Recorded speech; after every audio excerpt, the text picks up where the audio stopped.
Lynette, can you hear us?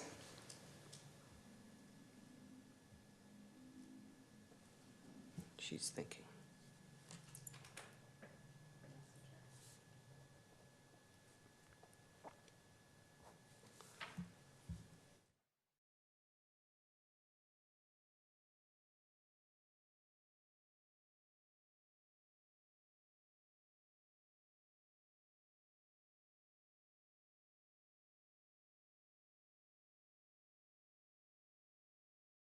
Good evening.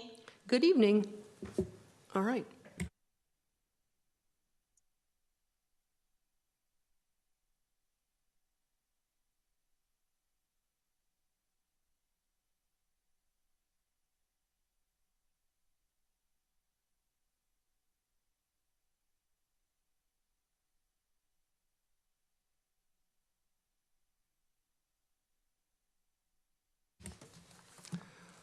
Good evening, everyone. I will call to order the September 5th, 2023 meeting of the San Carlos Planning and Transportation Commission.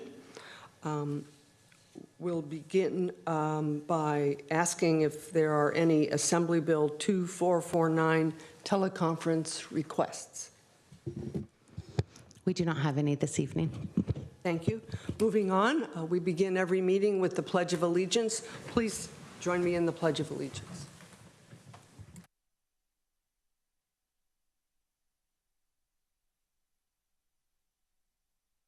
It stands, one nation, under God, indivisible, with liberty and justice for all. Roll call, please. Commissioner Castaneda. Present. Commissioner Roof. Present. Acting Chair Garvey. Present. And Vice Chair Clements and Chair Agapone are excused. Moving on to the next agenda item, public comment. Public comment is limited to items not on the agenda. The Commission may briefly respond to statements made or questions posed as allowed by the Brown Act. However, the Commission's general policy is to refer items to staff for attention or have a matter placed on a future Commission agenda for a more comprehensive action or report. I don't see anyone in the room here who would want to make a public comment. Lynette, is there anyone on Zoom who has their hand raised and will want to make a comment? And if there is, this is your opportunity, and you will have 2 minutes. There are no hands raised at the moment. All right, thank you. Moving on to the next agenda item, approval of the minutes. Approval of the August 21st, 2023 Planning and Transportation Commission meeting minutes. Before I ask for a motion, do any of my fellow commissioners have any questions or comments on the minutes from August 21st? All right. Hearing none, would someone like to make a motion? Okay. I move that we approve the August the 21st, 2003 meeting minutes. And I second that. Roll call, please. Commissioner Castaneda. Yes. Commissioner Roof. Yes. Acting Chair Garvey. Yes.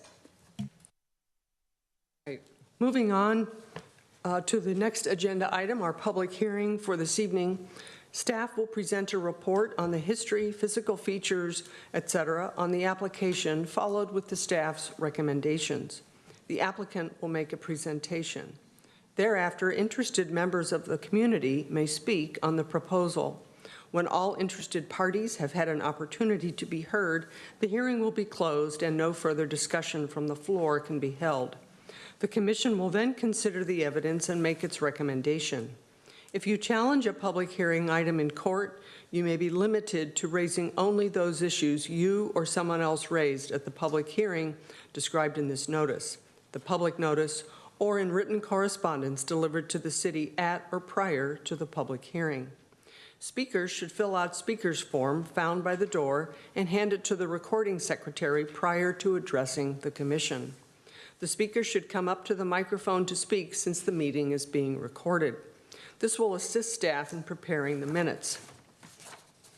Our item of business this evening is Proposed amendments to the San Carlos Municipal Code, Section 18.23.210, accessory dwelling units, junior accessory dwelling units, and Sections 18.03, rules of measurement, 18.12, hillside overlay district, 18.29, design review, and 18.40, use classifications.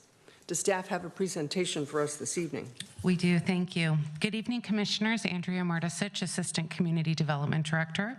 This evening, I will be presenting the proposed amendments to the accessory dwelling unit, also referred to as an ADU ordinance. Just a brief agenda for this evening. I'm going to first discuss the background of this item, as well as the impacts and purpose of why we're proposing this update. The proposed amendments fall into three categories. The first set are policy related, and I will spend the most time this evening going over those. The second set we're referring to as cleanup items, which are really clerical things, no new policies being proposed. And then the third set has to do with changes in direct response to new state laws that were passed. And then finally, I'll go over a summary and next steps after these items. To provide a little bit of background, we all know that the last few years, the state has promoted the construction of ADUs as well as junior accessory dwelling units. And as a result of that, we've had several laws that have passed. Most recently, we had a 2022 update with minor amendments to the ADU ordinance. However, in 2020, 2 years before that, we had a pretty significant update, which also coincided with state laws regarding ADUs, in which our ordinance was fully replaced.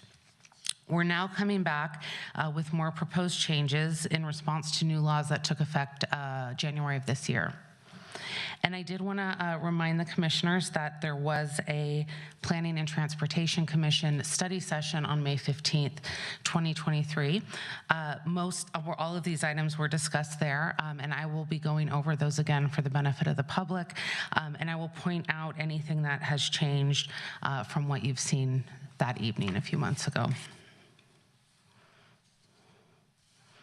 As I mentioned, we want to bring these forward first and foremost to comply with state laws, specifically SB 897 and AB 2221. We also hope to clarify and standardize our regulation and streamline ADU and JDU approvals, resulting in time and cost savings for applicants.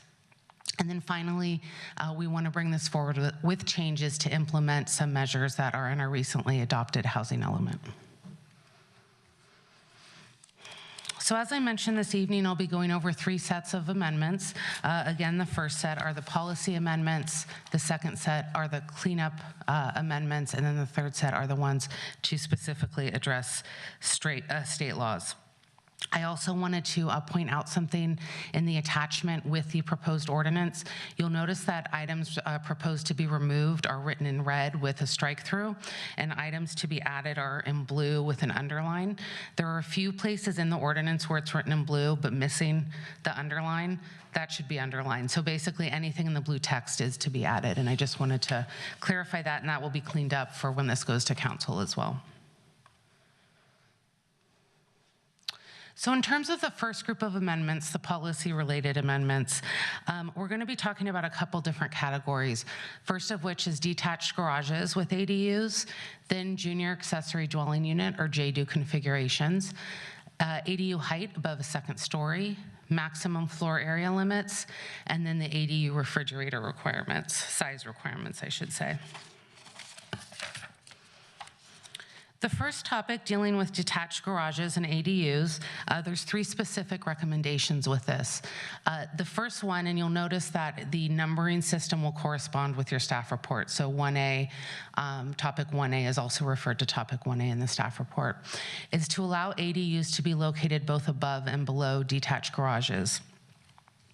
This is currently not explicitly allowed by our code.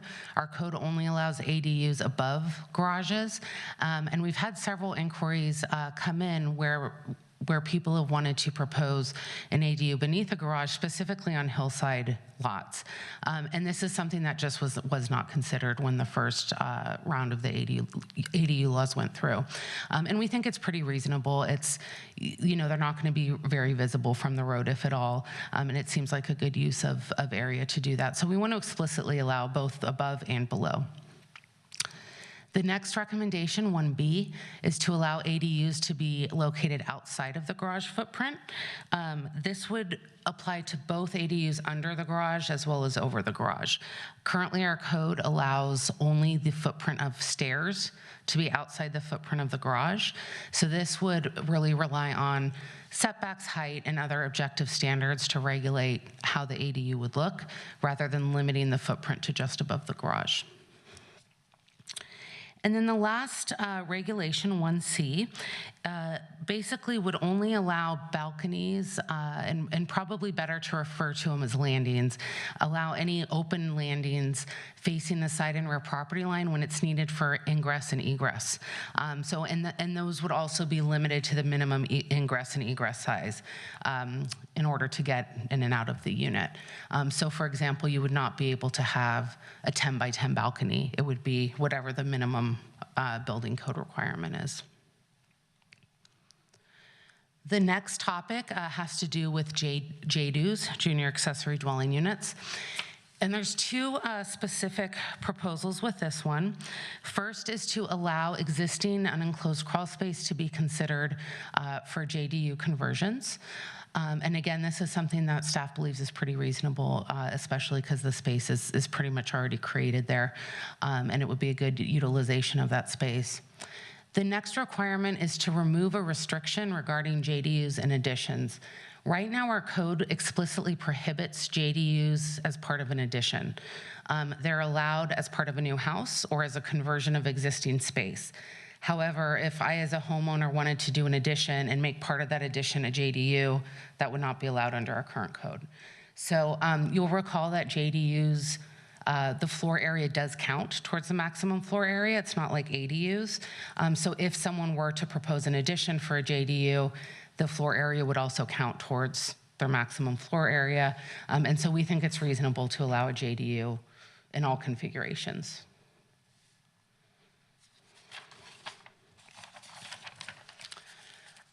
The third topic is, in terms of height, which is 3A, is both it's an expansion of the state law, which I'll explain in a minute. So our new state law for attached ADUs requires us to allow up to 25 feet in height for an attached ADU. Our proposal is to allow the height to be determined by the base zoning district. So in the RS6 single family district, for example, that would be 28 feet.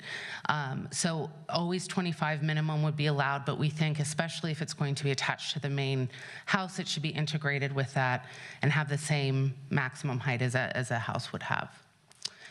And then the second standard regarding ADUs above first floors is to strike a requirement for obscured or 5-foot sills, depending on the existing and proposed conditions.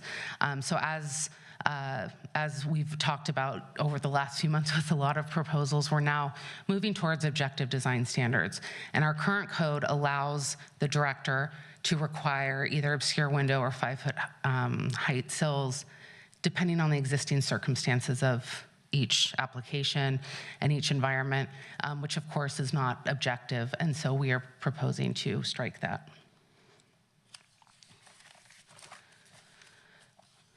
Additional amendments included minimum refrigerator size. Megan Riddlesberger, our previous planner who worked on this, did a lot of research, and I know received a lot of comments about the size. And so this was the minimum size that she found that seemed to be appropriate for ADUs.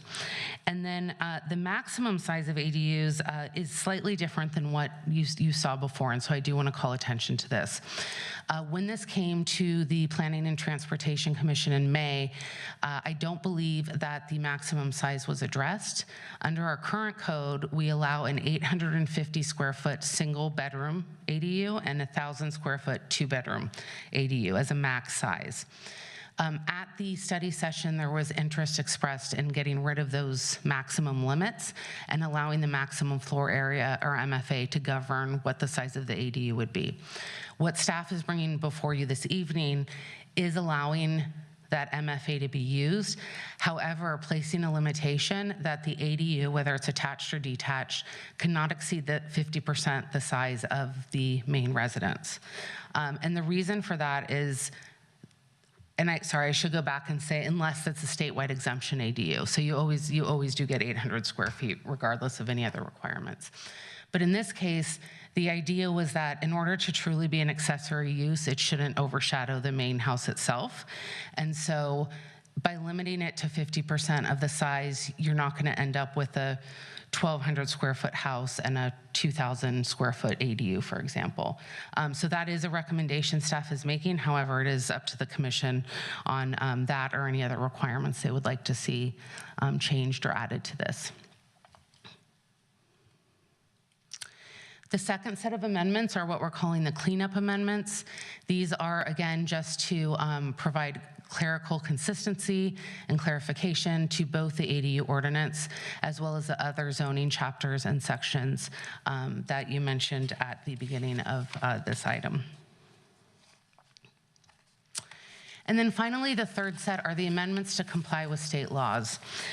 There's a range of proposed amendments, and they include clarification on JDUs being able to be converted from attached garages, allowing ADUs in multifamily structures, requirements for fire sprinklers and shared bathrooms, a specification on review timeline, so really setting that timeline that the city has to review ADUs, parking standards, of course, objective design standards, and then height and front setbacks. And I think of all of these, the height and the front setbacks are probably the most, I would say the biggest change, or the one that we might hear the most about. So I did want to go over that a little bit more in depth. State law is requiring for height that attached ADUs have at least a 25-foot minimum height allowance. They don't have to be that tall, but the city has to allow up to that height. And as you'll remember, as part of our Set 1 recommendations, we are recommending that we actually just allow flexibility and have the underlying zoning district be the height limit, which again in the RS6 is 28 feet. The state law is also requiring that detached ADUs within a half a mile of public transit, that height can be between 18 and 20 feet. Right now it's at 16 feet. So that is a state law. If any proposed ADU detached is within a half mile of transit, the height can be 18 feet with an extra 2 feet up to 20 feet to help match the roof pitch to the house, the existing house. And then the height for ADUs in multifamily detached situations is now 18 feet. The second provision is the front setback requirement, and the state law requires no minimum front setback if an ADU cannot be constructed anywhere else. What this means and how it's written into the ordinance is that if someone cannot build their statewide exemption ADU, which is the 800 square foot ADU we have to allow by right, they are allowed to encroach into the front setback, which is generally 15 feet in the RS6 district.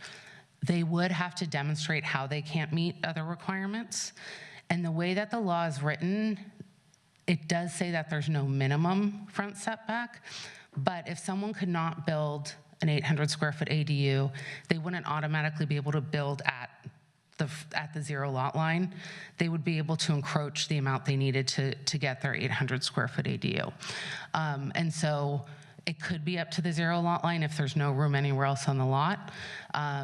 But that's also something that they would need to demonstrate, and we would want to be very careful of to make sure we're also considering things like sight distance triangles for cars backing out of driveways next door, and things like that. So we want to take safety into account too. And I'll get to this with the next steps, but this is a new provision. We will be, once the council adopts an ordinance, we will be sending this to HCD within 60 days. They need to be able to review it and provide comments. And so we'll see, what they say on this item specifically. But we are allowing up to 0 feet if you can demonstrate you can't meet the 800 square feet anywhere else. Again, this is only for statewide exemption ADUs, 800 square feet. This does not apply to an ADU that's bigger than that or is not considered a statewide exemption in any other way. So staff is recommending that the Planning and Transportation Commission consider the items before you and provide any comments or changes, as well as feedback, and then recommend that the council adopt the ordinance. If you do approve this this evening, this will go to council for introduction either the 25th of September or the 9th of October, and then if adopted there, we'll head for a second reading. As I mentioned, once adopted by the council, this does have to go to HCD for their review, and they will likely provide comments. They seem to be doing that pretty much with all jurisdictions for a variety of policy documents that they're reviewing. And then depending on their comments, we might have to come back and make some minor changes. And that's it for my presentation. I'm available for any questions. And then, of course, we'll open the public comment and receive any of those. Thank you. Thank you, Andrea, for that presentation. Do any of my fellow commissioners have any questions of Andrea before we see if there's anyone from the public who would like to comment? I do have a clarifying question, and I was uncertain which of the changes applied for the non-statewide exemption versus statewide exemption classifications. So in terms of the state laws, or the third set we're talking about, these all apply to the statewide exemption laws. Certain ones, such as the height, for example, the 25-foot height, if we're considering something an ADU, we do need to allow it to be that height. I would say the big one that applies only to exemptions are the front setback. And then, I just want to go through these real quick. All of these, I would say, apply to both. So if we're taking in, for example, an ADU application and it's not a statewide exemption, we still have the set timeline to review it by. So once we call something an ADU or a JDU, we have to follow whatever those standards are for it. The height and also the setbacks can vary if it's not a statewide exemption ADU. Most of what we see do fall under the statewide. They're under 800 square feet. I would say most of the applications, some are a little bit, up to 1,000, but I would say most of them do really fall under that. So we're applying all those standards. So the main difference between the non-statewide and the statewide is the threshold of the 800 being under that 800 square foot. Right. So I mean, I see this table in the yeah. So in there, basically, if it's under 800 square feet, we have to waive any requirement that it's not meeting. So for example, it could be the maximum floor area. It could be natural state requirements. That's basically the trigger for what we can and can't allow. If you have, let me just get to my table really quickly. So as an example for setbacks, if you have a statewide exemption ADU, you have a 4-foot side and rear setback. That's what we have to allow under state law. On the second floor, we can allow, assuming it's taller than 25 feet, we can allow a 9-foot setback or whatever our second story requirement is. So if a proposed ADU is somehow exceeding the 25 feet, or the 800 square feet, then we have extra regulations we can put on it. But there's still things such as all of these requirements that would still apply in terms of like review timeline, in terms of ownership requirements. I know that was a little bit roundabout, so I'd say 800 square feet is sort of the easy kind of it's state exemption or not. Okay, that helps. I think maybe going forward for the city council and for the public in the future to kind of know the two tracks and to kind of know what applies to the two Each tracks. one. And We have can that do be a that. little more explicit would be, if you can find a way to do that. Yeah, sorry, I that would be, apologize. My response was not very clear, I don't think. tag them as applies or doesn't apply for the two different tracks Okay. that people can use. Yeah, we can do would be- that. would be really useful. Yeah. I would say maybe to answer it a little bit more clearly, the difference, the development standards that are different with statewide versus not statewide are setbacks on the second floor, the ability to waive lot coverage, natural state, any of those requirements, and the ability to waive the front setback. Those are, I would say, the big differences between state versus non-state. Right. Yeah. But we can make that a lot more clear. And those are definitely of interest. Right, so- exactly. Yeah. Okay, good. Thank you. I guess I'll save my other comments for the discussion part of it. I had a couple of questions. Help me understand, are balconies subject to the setbacks? You were talking about they could put on a balcony if it was certain ingress and egress Right. was met, but the ADU itself is subject to setbacks. How does the balcony play into that? Right, so the balcony would come into play if the ADU is not at the 4-foot setback, for example. So we had, and this was maybe 2 years ago, we had an ADU that came to the Planning Commission. It was on a reverse corner lot. And so in that case, the balcony, which was the landing, was meeting the setbacks. I'm sorry, the ADU was meeting the setbacks, but the landing faced into the neighbor's yard, but it was the only way for them to get ingress and egress. That balcony and landing met our encroachment requirements for balconies and landings, but only because the ADU was exceeding the required setback. And so if you had a detached ADU at 4 feet, unless it were existing and that was the only way to do ingress and egress, you would not only not meet the setbacks, but there'd be specific building requirements because of fire protection. And so within, I think it's 3 feet of the property line, you have to have very strong fire-rated materials. So I would think in most cases, if you get a balcony, the wall of the ADU is going to have to be set back at least 7 or 8 feet to allow a 3-foot balcony. All right. If that that's makes helpful. sense, yeah. And that makes sense. Yeah. Thank you very much. And one final question. You mentioned that there be no minimum front setbacks if the homeowner is not able to construct the ADU anywhere else. Is this only within a half mile of transit, or this is everywhere? Can you help clarify that? Right, this is everywhere, and this is for a statewide exemption ADU. So any ADU up to 800 square feet, less than, if it's detached, less than 16 feet tall, possibly 18 feet tall if it's within a half mile of transit, or less than 25 feet tall if it's attached to a house. Where I could see this maybe coming into play is if there's a large oak tree that should be protected, and maybe moving an ADU a few feet one way or the other might help save it. That might be a condition.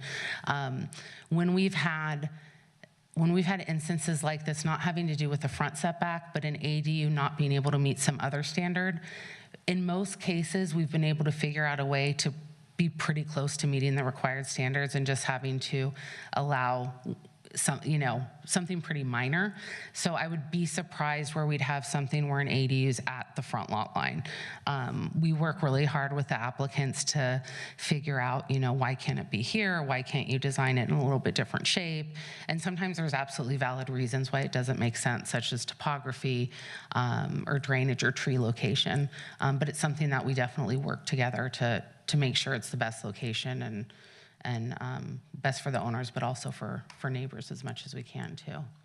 That makes sense. And for some people, I think I may be one of them, there's a gas line that runs through the Right. front yard. I'm not sure I own that first foot of property. So I guess that would be something that the city would take into consideration as to whether there's a sewer line or a gas line or something that's already existing that is a utility that's very important. And that's a really important point too, that I'm glad you brought up and should mention, is that most properties within the city, the front lot line is not at the back of the sidewalk.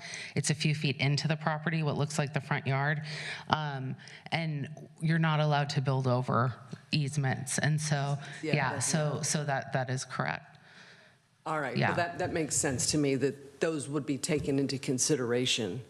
Yeah, I'm having trouble visualizing what would that scenario look like where a person can't build anywhere, but I'm sure there are these scenarios, and Possibly hillside is one that I'm thinking of, if it were, you know, a really steep lot, but in the front was a little more flat and they could build closer to the road, could be an option possibly. But like I said, when this has come up before, again, not with regards to front setbacks, but other standards, we've found ways to make the waiver, so to speak, not, you know, not the full amount to make it work. So I'm sure there's an instance where this would make sense. But I don't think it would be common.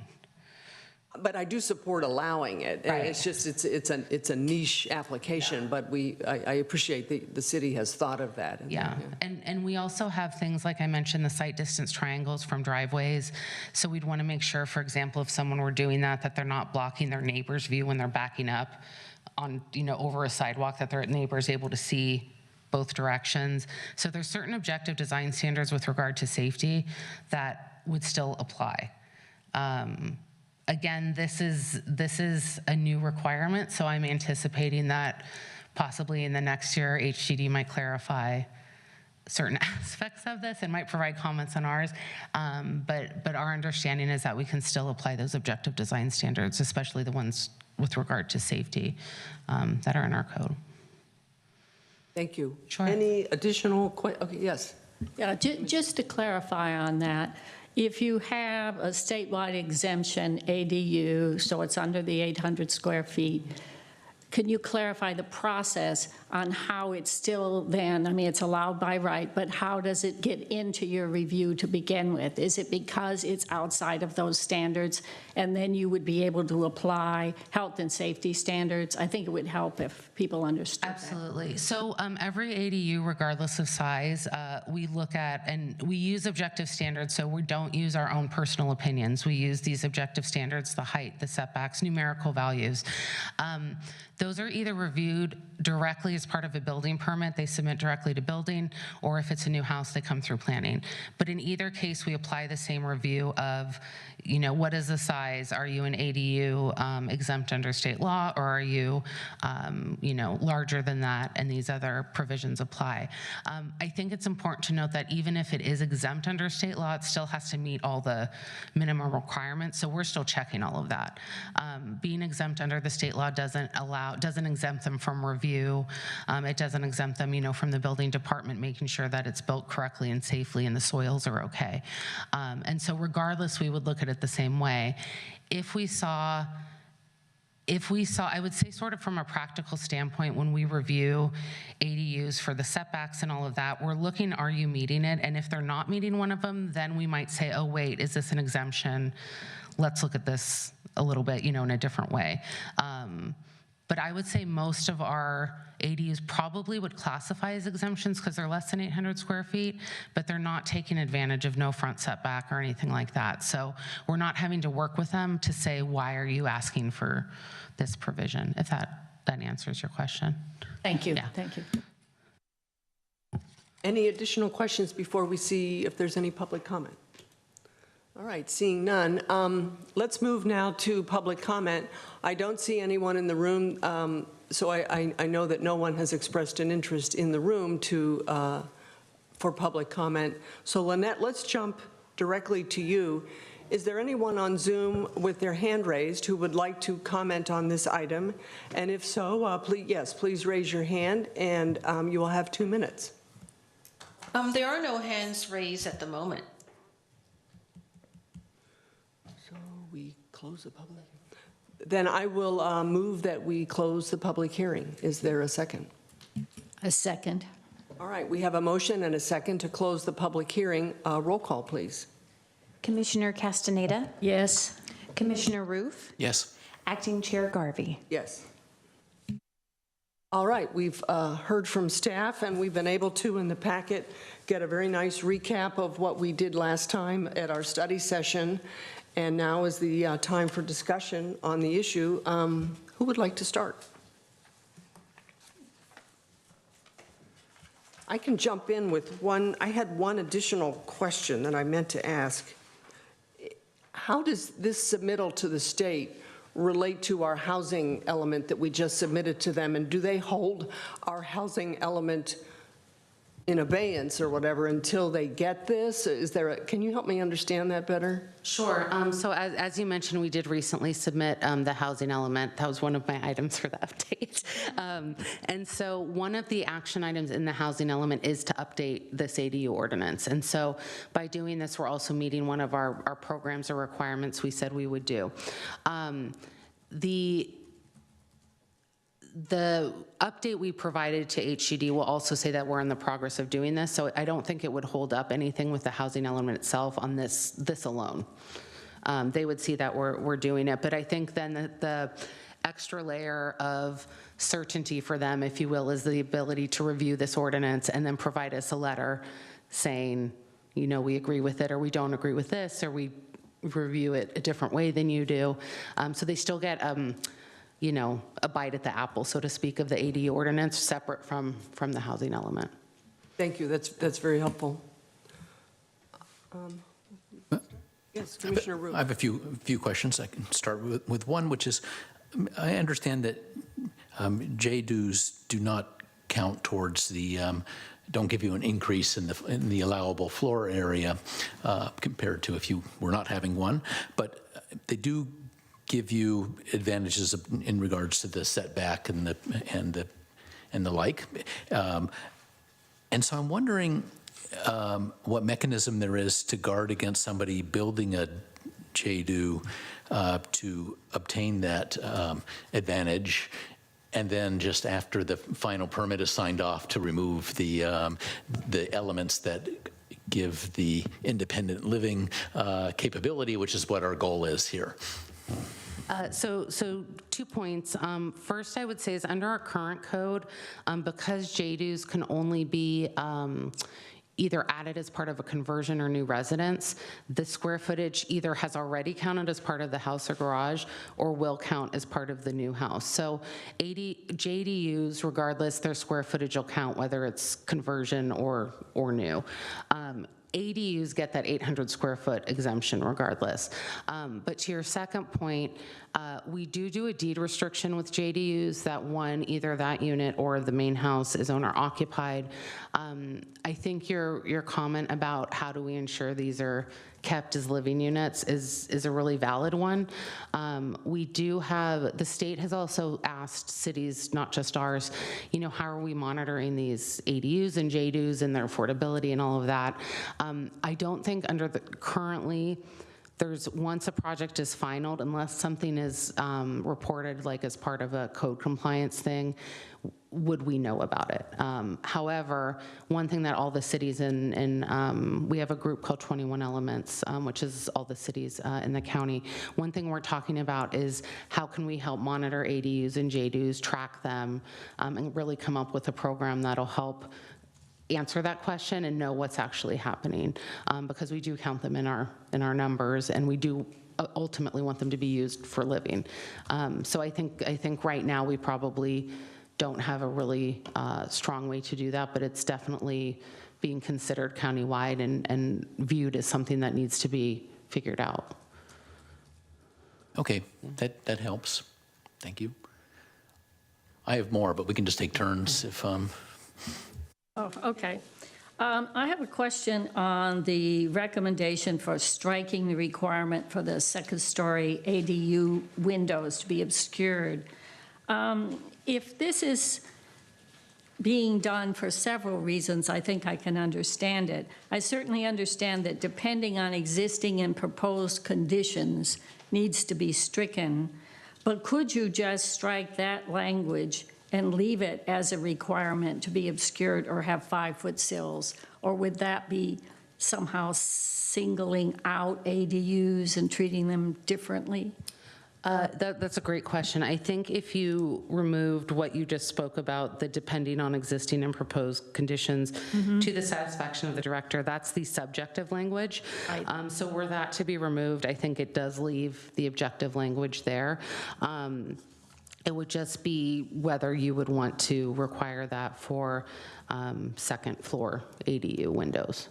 And then in a way, I suppose that would be then treating them differently than we would. Yeah, I would say sort of the other part would be just making sure that if that were an objective requirement, not so much with the obscure requirement, but the 5-foot sill heights, is that wouldn't be able to apply for an ingress or egress window, would be my only comment in terms of like creating that or forming that a little bit, maybe providing an exception for that. Okay. I have one more, but. My question is, you had talked about the maximum size of an ADU, and it can't exceed more than 50% of the maximum floor area. I guess at some point, you run into, it looks like an SB 9 lot split then. And so I can also appreciate that maybe that's another reason to not allow a 50-50 split, is there's already another state law that goes to the lot split or the duplex issue. Right, and I think it's sort of a hard balance to make everything objective, but still take into consideration every circumstance that might come up. So for example, a smaller existing residence, let's say you had an 1,000 square foot house for easy math, applying the 50% rule would yield you a 500 square foot ADU. That could of course go up to 800 square feet under state law, but if you have a 2,000 square foot house, then you could do a 1,000 square foot ADU, because that's half of it. So it really also depends on existing and proposed conditions. So I don't think there's sort of like a one size fits all for all of the situations, but at least if we limit the size based on a proportion of either the existing or proposed residents, it feels like that seems kind of the fairest across the board. Thank you, very helpful. Commissioner Roof, additional questions? Next one is, I like the implementation of the under garage ADUs, and those two things. And thank you for accepting the feedback from our earlier study sessions. But why wouldn't that also apply for JADUs? I can imagine a garage with a space under it that's connected to the house and therefore might be a JADU. I think, so I believe it would apply, but under the JDU rules, only because JDUs, as you mentioned, can be part of an existing house or existing garage. This provision of allowing ADUs above garages was applied to detached garages only, and since JDUs have to be attached to the house, it would be considered as part of the overall house conversion rather than the detached regulation. So you could have, if a garage is attached to the house and you have underfloor space, that could be a JDU. Okay. It's just if the garage is detached. I see. So it wasn't necessary to expand the rules for JDUs because it was already part of the... Implied, I guess, okay. Yeah, exactly. That's good. I'll put in another one. If your property is close to a bus route, the setback rules are different. And the language that was used was fixed bus route. And so I was wondering about that because in San Carlos, I think we have a few bus routes, like one on Melody, which is just operates one or two buses in the morning and in the afternoon, I think mostly for school kids. So would that count as a bus route? It is fixed. And I noticed in the state rules, there's a different language which involves using major, which may be subjective, I don't know, but that would seem to make a little more sense. Otherwise, quite a bit of San Carlos would be within that range, in that half-mile range, because of these infrequently but existing bus routes. That's a really, really great catch. We do have two separate definitions in separate parts of the code. This definition comes from state law, and it is more permissive than the high-quality public transit that you mentioned, Scene, which talks about how often the routes come and what times of day, and is really specific. This definition is definitely more liberal and allows more of the city to be considered within that definition, as you mentioned. So that was the intent, was Yes. to us to. Yeah, and that's also why that definition is specifically called out in here, in this code section, and not for the whole code, because that high-quality transit, the more conservative definition, applies to other standards throughout the code. This one just applies to ADUs, this more liberal definition, and that comes from the state law. I guess I would have to wonder, either we apply those more liberal setback rules across the whole city, or why just sort of have it be an arbitrary corridor, essentially an arbitrary corridor that happens to be near this infrequent bus route? Why would those houses have different rules than one a few blocks further away? So it seems a little quirky. Yeah, and I can offer maybe a little bit, I agree with that. I think that one of the reasons that this definition is not being used, for example, AB 2097, which is a law that exempts parking requirements, uses that high-quality transportation definition, so the more conservative one. The ramifications of that, not having to provide parking for pretty much any use, if we had used, for example, this more liberal definition, would definitely have a greater impact than that.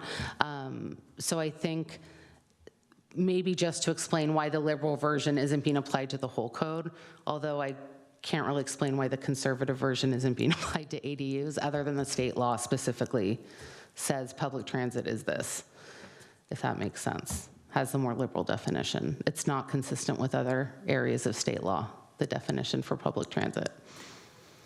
But you could use the major or the significant criteria, right? I would have to check that. I think ADU law, and if you give me a minute, I'll look it up, specifically refers to public transit as it's defined in the code here, which is the more liberal view. I see. Okay, so that. But I can double check that in a minute too before you vote. Yeah. Okay. So if that's the reason, then we're stuck with it. Yeah. If on the other hand it was just an opportunity to provide increased setbacks, then I would say why not do it for everyone. I will double check that, and if you give me 1 minute, and we'll come right back with an answer. Okay. Great.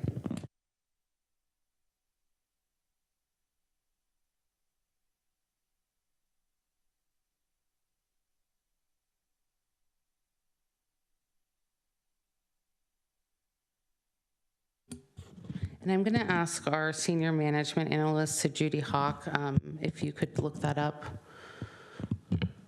She's on. It's not a deal breaker for our discussion here. I mean, so if you want to just take it into consideration when you bring it forward to the city council, that. And so to be clear, then you would prefer that the more liberal definition apply, I would say or just either it should be for everybody, Right. or go with the more restricted one, and then it's for only for the ones that are near the significant bus routes, not the lesser. So that would be, okay, I see what you're saying. So allowing the increased height and then reduced parking for the whole city, or using the. Because otherwise, the Melody corridor or that bus route, and there may be others that I'm not familiar with, it's sort of an arbitrary swath through the city, because that's not really, doesn't fulfill the purpose of wanting to build more along that route, because it's not like somebody who had a job could use that bus. Right. It's tailored to school kids. That makes sense. Yeah, we'll look at that. And then if we can get you an answer within the next few minutes, we'll do that as well. That'd be fine. Thank you. Any additional questions, Commissioner Roof, before we turn to Commissioner Castaneda? I guess for the moment, and then I'll check and see if I have another one. Commissioner Castaneda, further questions? Yes, I have a question about the standard refrigerator. I do like to see definitions in a definition section, for one thing. I think that's helpful to people. So I had to search for this, and maybe it could be in definition. Absolutely. But I also wonder, with the way technology is progressing and the reconfiguration of all sorts of appliances, take microwaves, which have now got thin and long. Right. I wondered if it made sense to add the cubic feet capacity Okay. as an and/or Great idea. for this. Great idea. So that would maybe eliminate some future Yeah. need for an amendment. I think it's 7.9, but So- you have to okay, check that. So yeah. we can do an and/or with the cubic feet, and then also add that to the definition section at the beginning. Absolutely. Okay, thank you. I have a related one. That's a great idea, by the way, sort of like suitcases with the airline. Why don't the refrigerator, specific requirements for refrigerator apply for the JDU as well. It just seems to be under the ADU. When this first came through in 2020, I think the concern or the problem, I should say, they were trying to solve for was having the ADUs have what's really a full-size kitchen as much as possible, not a little drink fridge and hot plate. And so that out of that came, I believe, the full-size refrigerator comment, and then from that, we realized, okay, well, maybe that's not feasible, but we can do something that's a little smaller but bigger than a drink fridge. And so I think the problem came into trying to define what that was. It could be added to both, I believe. I would want to look at it more just to make sure we're not violating some provision under the JDUs of like what we can and can't require. But it is something that we can look at, either adding to both or finding a complementary size for the JDU as a minimum. We could look at that too.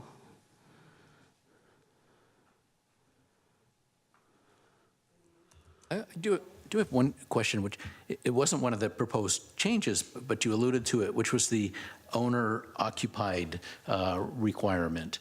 And recall that we discussed this in a previous session, where the rule is that the owner has to be occupying either the ADU or the primary residence, I guess forever, right? I mean, that made me wonder, I might want to put an ADU or a JDU on my property, but I also might want to move out eventually, but keep it as a rental, so to speak. And so I'm wondering why we have the owner-occupied requirement, and whether it might be possible just to have that owner-occupied requirement be a finite time, so, to avoid exploitation of these rules.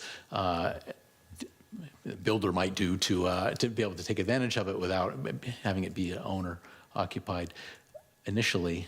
But on the other hand, have that be a permanent requirement, so then what happens if the owner needs to move out because they need to go to assisted care facility or something? What are you going to do? So you're going to force a sale of the property? I'm not sure the city would know about it, but legally it would be a conundrum there. So what we've proposed, so the state requires us to do the owner occupancy for JDUs only, and they have prohibited the owner requirement for ADUs through 2025, I believe it is. We are proposing, and I'm trying to find the exact code section in here, to remove that requirement. And sorry, I'm just trying to find it in here.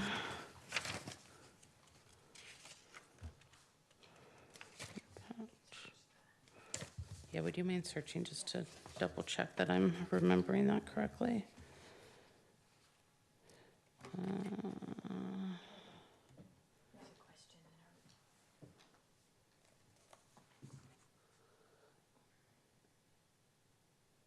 Okay, so our current code is actually referencing the prohibition on owner occupancy up to January 1st, 2025.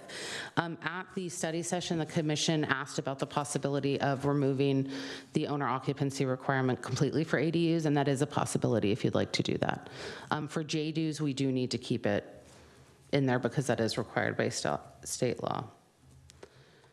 And through the chair, I have an answer on your public transit, unless you'd like to continue. Let me follow up on the owner-occupied one a little bit more. I suspect that the reason it was built into the state law was to sort of protect against abuse of these of the privilege of building these things. So I like it initially, but that's where something, if other people share this concern, a timer on that. So initially the owner has to be there. So that would prevent a builder building something on spec to take advantage of these rules in a way that is not intended. But so to have a 1-year requirement and then it goes away or something. Right. It's just a thought to deal with the owner-occupied issue. But this could impact people, so I think it's worth thinking through. And to follow up on that, you'll recall that the SB 9 ordinance has that requirement. I believe it's 3 years. Okay, so That an owner has yeah. to stay. So perfect. That would sort of be a way to model it. Model it on the existing convention would be could be good. So anyway, just a thought, so that we have something that works well for our city. That makes sense. And then I can also, I did thank you, Judy. She looked up the definition of public transit, to your question to that. And it says that our definition of public transit does summarize what the state says. So it's the same definition as the state has for ADUs and JDUs. So the language fixed would use this. So would the school bus Yeah. run by Samtrans count as a bus route? Yeah, so this is from the law. Public transit means a location, including but not limited to, a bus stop or train station where the public may access buses, trains, subways, and other forms of transportation that charge set fares, run on fixed routes, and are available to the public. So a lot more, so not a school bus like but I think you're talking about the Samtrans buses that effectively transport school children, right? Yeah. So that would count under this. As I mentioned, other state laws have a much more strict definition, which it's, the every 15 minutes it runs on certain ones. So this one, I think, because it is from the state law, we do have to stick with this definition. I think you could be more liberal with it if you wanted to say that regardless of the distance to public transit, you get X, Y, and Z, whether it's an increased height or other parking requirements. If you wanted to go that way, I'm not sure how you feel about that. And I don't know that staff would necessarily recommend that, but you could, I think, if you wanted to. We'd have to run it by the city attorney, but. I don't know. I'm not sure we can tease it out in full detail here, so it might be good for staff to think about it. But fairness, I don't know. So there's sort of a fairness thing that's irking me here. That it's not, since those bus lines don't really meet the reason that you have that rule. It's sort of arbitrary that some people get those more permissive setbacks and other people don't. Arbitrary, I think is a good word. Yeah, that was a good idea you had, Commissioner Roof. Any additional questions? I think that covers mine. Commissioner Castaneda. One more, just that I had forgotten about. This is on the addressing the slope situation and allowing the ADU to extend out beyond the slope. And I'm just not sure, when I look at all the amendments, really where this is. Is this in the section number and location, section 2? Would that be C, subsection C, located within or added onto an existing accessory structure?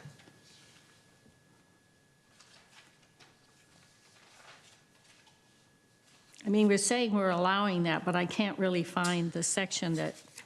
So we can definitely clarify that. I think the allowance came from striking the requirement under accessory dwelling units located above or below detached garages, which is right in the ordinance, is right after the table. And it talks about the footprint of an accessory dwelling unit cannot extend past the footprint. So I think by virtue of striking that, we're allowing it, but I receive your point that we should probably explicitly I don't think it's allow clear. it. Yeah. Yes, absolutely. Thank you. Okay, thank you. And just one follow-up question. You were talking about, this is a question about parking.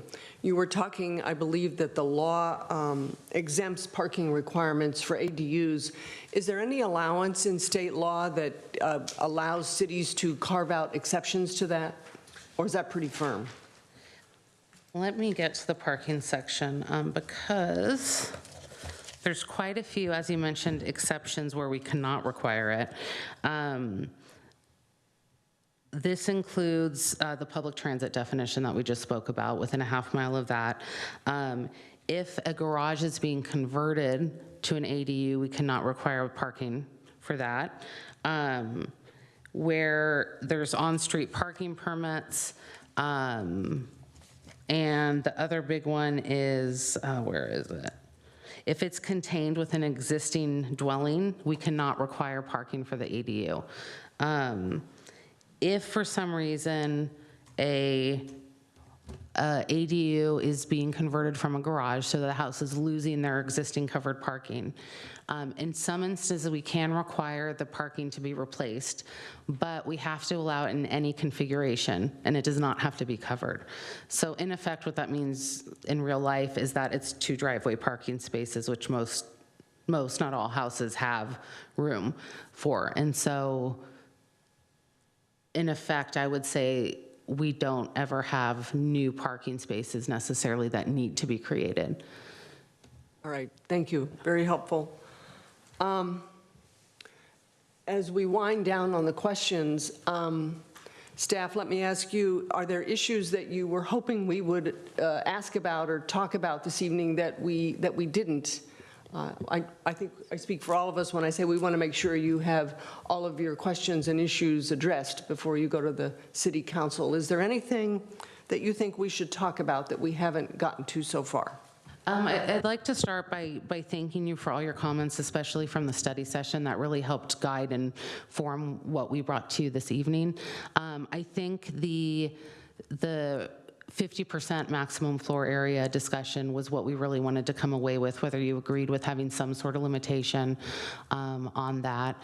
And then I would say if there's anything else, in addition to the clarifications you asked for, if there's any other sort of like policy things you'd like us to look into that you haven't mentioned, we definitely want to do that. And I think other than that, you've addressed everything else. And I think we all opined on the 50%, so hopefully you have what you need We do, there. thank you. All right. And just one last hanging issue is fees. People are always interested in the fees, and I see from our study session that we had a question and you confirmed that our fee requirements are in compliance with state law. You can maybe clarify that, yes? Sure, so a couple of different fees apply. So we have the fees to do the review, so like the building permit fees and the plan check fees. Those are set by council and are based on time worked. It's based on a fee study that's done by an outside consultant. So those are collected for every type of project. The impact fees, which are governed by state law, that apply to ADUs, there are some limitations to how those can be applied specific to ADUs. For example, I believe if an ADU is less than 750 square feet, you can apply impact fees. Those are all in compliance. Any impact fees we have to follow state law in terms of whether they can be applied or not. I'm not sure if that answers the question, yeah. That's very helpful, thank you. And I should say, that being said, in terms of sort of overall cost of constructing an ADU, and that we're also, as you know, looking at coming up with, can we come up with template plans that people can use to save some money on hiring a designer, for example. And I think as we get this ordinance more streamlined and more objective, the amount of time to review applications will actually be less. And since our fees schedule is based on the amount of time we spend, that will in effect lower the fees a bit as well, indirectly. So there'll hopefully be some cost savings that way. And my sense is that this is not a static policy, that there probably are new laws being contemplated as we speak in the legislature. So my sense is that every year or so, we as a commission will be receiving updates and possibly being asked to amend the policy. I think that's a very safe assumption. We tried to sort of find out what's coming and but we're at a time frame right now where things have been introduced in the state legislature, but they haven't necessarily been adopted yet, or we're not sure. So I absolutely anticipate we'll be coming back with changes more than once in the future, yeah. Any final questions or comments? Yes, Commissioner. I did have a comment before we move to the voting on the resolution. First, on that 50% floor area rule, I support that. I deliberated about it because it allows a larger one for properties that already have a larger primary residence, so that means there's sort of a disparity across the town. But on the other hand, it kind of makes sense if you have a larger property than allowing a little bit larger of a building. That's how the rules work. And so to me, that I landed on the endorsing that. So I just wanted to clear, kind of looked at both sides of that, but it seems to make sense to have it be proportional. The size proportional to the property and to the existing house makes sense to me. And then the second general comment is I think that staff did a really good job over the last couple of years, really, of grappling with the ADU requirements from the state and coming up with a common sense and sincere implementation of those rules, and then making some adjustments that will benefit our town, not to have overly strict rule, have them only do exactly what the state requires, but we're making some additional allowances that are measured, but still make it easier for our San Carlosans to take advantage of this. So it seems like we're landed in a good spot. And so definitely these rules seem to meet the findings that, in my opinion, that were required to confirm that it's consistent with the general plan and with our goals for increasing housing. And Commissioner Keston, sorry, through the chair, I did just want to add, as we bring this back, we're always going to also be looking at any challenges that come up with implementation. So in addition to trying to meet state laws, if we notice that any of these proposed changes in practice aren't turning out the way we think they will, then we would definitely bring that back to you as a cleanup item as well, and get your thoughts on that too. So we don't want to be stuck in a certain or married, specifically to all these standards and say this is it. It's definitely, as you mentioned, a living document, and there will likely be changes as we see it implemented as well. Thank you. Commissioner Castaneda, final comments? I don't think I can say anything better than you said it, Commissioner Roof, really. I also think you've done a great job, and that this is a nice implementation that should assist people in getting these units built.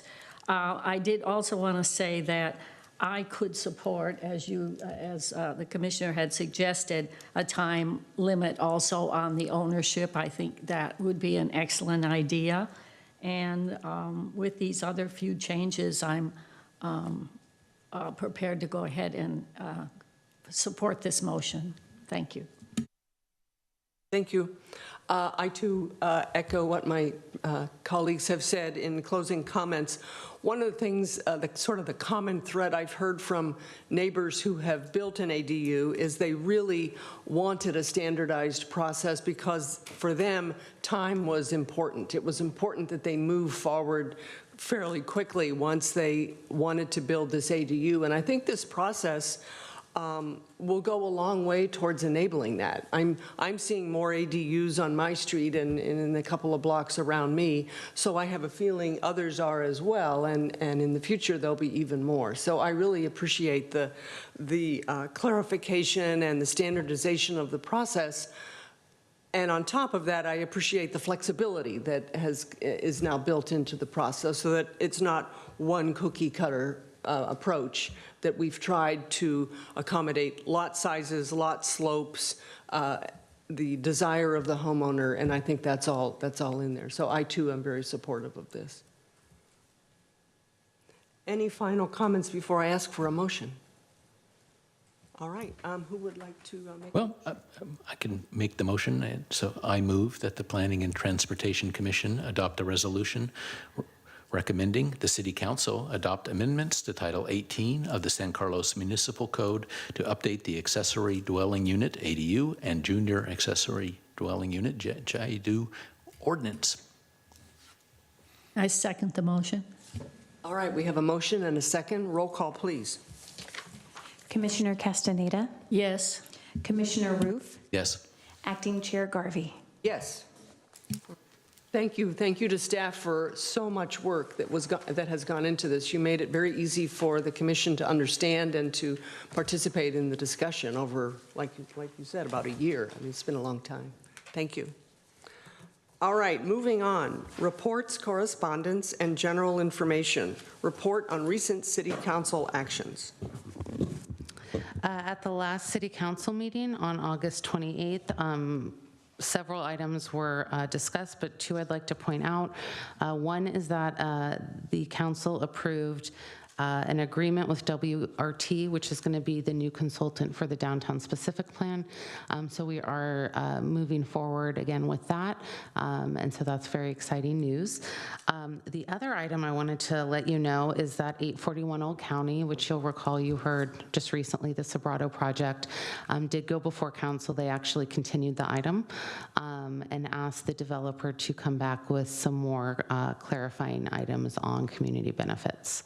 And so that's where we're at with that. They'll probably be coming back before council, I would say within a few months, but that's not set yet. That doesn't need to come back to the commission, then it goes right back to council. Yes, unless there's significant changes to the design. So for example, one of the concerns was there's a public courtyard, or part of the courtyard was available for the public. And so there were questions about could the whole courtyard be available, things like that. And so unless there was some significant redesign or change to what you were looking at in terms of design review, it will likely just go back to city council, but we will definitely keep you updated with that. Thank you. Next, Planning and Transportation Commission comments or reports. Hearing none. Correspondence, anything to report? No correspondence to report. Right. And lastly, planning staff comments, reports, and updates on current projects. Sure, so our next meeting, I'm just trying to pull up our calendar, will be on the 18th, so back to Monday. We have several items, and I'm going to ask Megan to announce those since she has her calendar up. And then also, when she's done with that, I'd like her to provide an update on the Northeast Plan, because we've had some exciting events happen in the last week. Yes, that's right. Great. Well, for the next meeting on September 18th, we have 3 items on the agenda. The Northeast Area Specific Plan Study Session, and this was the consideration of the 3 draft options. We also have 11 El Camino Real, and this is the affordable housing project, a 242-unit project on El Camino Real. And sorry, just to clarify, it has affordable units, but it's not affordable housing, the whole project. I believe 36 units are affordable. Thank you for that clarification. Yes, correct. And then we also have a project on our agenda about traffic calming for pedestrian crossings on Alameda de las Pulgas. And we believe that's coming forward from our senior traffic engineer. We'll have more information, of course, during the meeting. For a brief update on the Northeast Area Specific Plan, I want to thank Commissioners Garvey and Castaneda for joining us for our recent community workshop. We held a virtual community workshop last Wednesday, August 30th, and had over 40 community members attend. During the workshop, we shared 3 draft options that city staff and the consultant team have drafted for the Northeast area, and these encompass topics such as land use and placemaking, transportation, and mobility as a whole, and flooding and resilience. Following that, on Thursday, August 31st, we had a pop-up event supported by Lynette and Sajudi here, and myself and our intern Max at the library, and we also spoke with over 40 people. We saw Commissioner Garvey there as well, and so that was very heartening to kind of catch people as they were coming and going and to inform them about the plan. We have one more pop-up event next Friday at Auto Vino, which is in the plan area on Industrial Road, where we're hoping to catch a couple more folks. In addition, we also have an online survey that's open for anyone who would like to share their comments. So during our study session on September 18th with the Planning and Transportation Commission, we will provide an overview of the key takeaways from the engagement, as well as key takeaways from the online survey. We'll be presenting the 3 draft options for your consideration, and we'll be asking for a recommendation from the commission to the council for the preferred option, recognizing that the preferred option may be kind of an amalgamation of the 3 options. And I'd actually just like to jump in and thank Megan for her hard work on this project. We actually received feedback from the public about the pop-up event and how they appreciated it and the opportunity to interact with the city and also the different projects and provide feedback. And so Megan's been working very hard, so I want to acknowledge that as well before she comes before you next meeting, and you'll see a result of that work. Thank you. Yes, I was walking into the library for a completely unrelated reason, and I saw the pop-up, and it was just great. They had a table with all kinds of flyers and information, and a couple of staff, and they were talking with interested people about it. So I thought that was a really good way for the city to conduct a different kind of outreach. I thought that was really a great idea. All right. Anything else? That's it. All right. We are adjourned.